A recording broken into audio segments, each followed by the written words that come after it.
Our first full-scale hail simulation was done in 2013. This was really meant to demonstrate what hail does to a roof, what it actually does to a vehicle. So we had a car sitting out in front of a home. We had two different types of asphalt shingles. We had metal roof material, and we wanted to just show what hailstorms do. We shot about 8,000 to 9,000 hailstones in a 5-minute demonstration. Those ranged from 1 inch to 1.5 to 2 inch hailstones. As we fast forward to today, this new system is meant to operate more autonomously. It's meant to shoot more continuously. We've got 12 pods that each have 6 barrels to propel different sizes of hail in our large test chamber. It's an air-powered pneumatic cannon that uses both electrical components and the air fittings to launch a projectile down to a target. The rate of fire and the impact is pretty significant. On the 1 inch, it is like 22 stones in 45 seconds or less. There used to be a solenoid. It stops it from firing. So we removed that completely and switched over to a 3D printed piece to stop it. The air pressure will then overcome that when it's firing. So that was one of the bigger changes we've made to this upgrade. Well, we went with the aluminum frame because it's lighter and it's stout. The cannons themselves weigh about 50, 60 pounds, kind of heavy.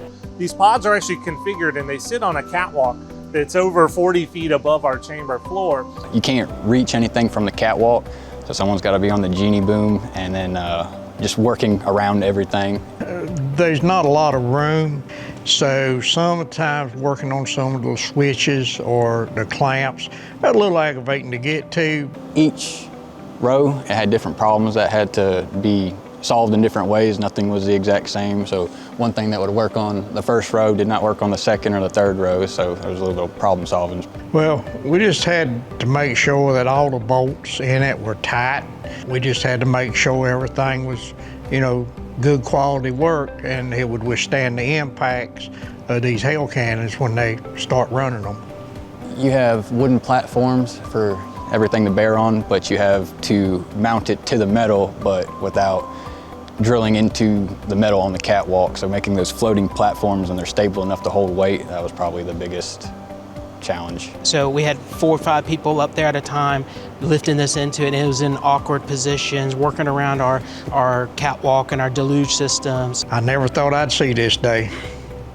I mean, we have been working on these for a while, and to get to this point of putting them up was really a good feeling overall. To see all your work come to this point.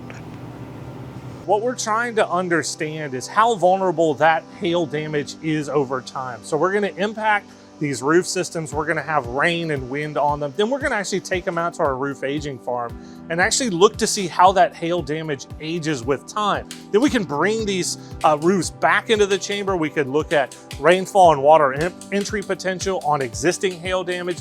So it's not just a single impact performance of a roofing material, it's the entire roof itself. We now have an entire set of science tests based on doing full-scale hailstorm simulations that we didn't have in 2013 to understand what are the typical hail concentrations and how they may change with different size distributions. Everybody as a team have come together, and I mean, we've had carpenters, instrumentation, everybody has pulled together on this to make it all come together. It makes you feel good, everybody can work on a project like this of this size with this long. This is how we do full-scale hail simulations and get to test roofs for their full system performance.